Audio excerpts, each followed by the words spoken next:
मैं कभी पक्षपात नहीं करता। मैं कभी भी ऐसा कोई भेदभाव नहीं करता हूँ कि अपने बच्चों में भेदभाव करूँ।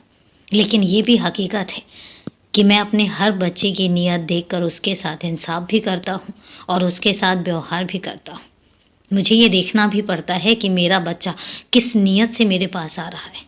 कहीं ऐसा तो नहीं कि उसके अंदर स्वार्थ छुपा है और मन में कुछ और है और बाहर वो कुछ और कह रहा है। ये भी चीज़ें मुझे देखनी पड़ती हैं। ऐसा नहीं है, मैं भी बहुत सारी चीज़ें सोच समझ के, बहुत सारी चीज़ें देख के फिर फैसले लेता हूँ।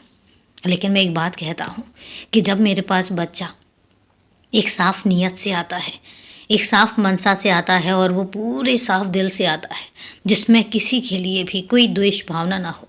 हाँ, मैं मानता हूँ कि मेरे बच्चे इंसान हैं और उनके मन में थोड़ी बहुत भावनाएं होती हैं और होनी भी चाहिए, क्योंकि इंसान है, भगवान नहीं। लेकिन इसके अलावा भी कई बार ऐसी परिस्थितियाँ आ जाती हैं जिसमें मेरे बच्चे कुछ बोल भी जाते हैं, कुछ गलत भी बोल जाते हैं, लेकिन उसके बाद वो खुद कहते हैं कि बाबा इसे सच मत होने देना। तो मैं इन सब बातों का बहुत ध्यान रखता हूँ।